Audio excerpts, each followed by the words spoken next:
Here's a moving myth we hear all the time. I'll just get a cheaper truck. If I have to do an extra trip, it's no big deal. It sounds logical, right? A smaller truck costs less. But what if the cheaper truck actually costs you 4 or 5 hours more of your day? Today, we're busting the myth of cheapest truck is always the best option.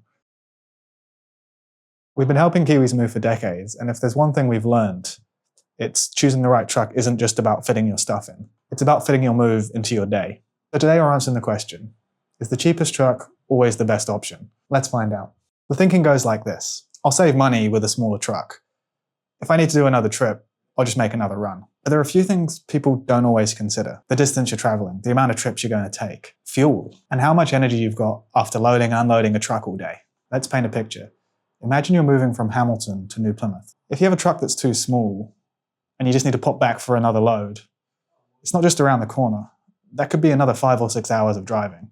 Suddenly that smaller, cheaper truck has cost you a whole extra day. Or take a move from Wellington to Nelson. You've got another factor at play.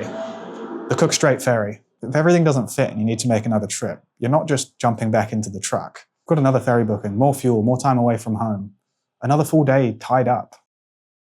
Now, this doesn't just mean everyone should hire the biggest truck available. If you're moving a couple of streets away, doing 2 trips in a smaller truck might be perfect for you. You might save money and the extra trip may only take half an hour.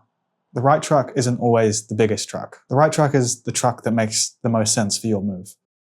This is why when someone calls handy, we don't just ask, how many bedrooms is your house? We ask a few questions. What are you moving? Where are you moving to? Where are you moving from? How much time do you have? Because moving a 2-bedroom house 5 minutes away is completely different to moving a 2-bedroom house on the other side of the country. The truck recommendation can be totally different. So before you book your truck, ask yourself 3 things. Number 1, how far am I going? A second trip around the corner is very different from a second trip across the country. Number 2, how much time do I actually have? Do you want to spend the whole day doing multiple trips, or do you want it to be done in a one and done move?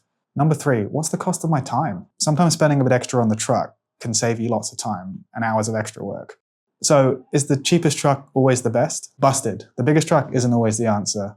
The smallest truck is not always the cheapest. The best value comes from choosing the right truck for your move. The distance and your time. Got a moving myth you've always wondered about? Drop it down below in the comments. We might get to it in the next episode of Moving Myths. See you next time.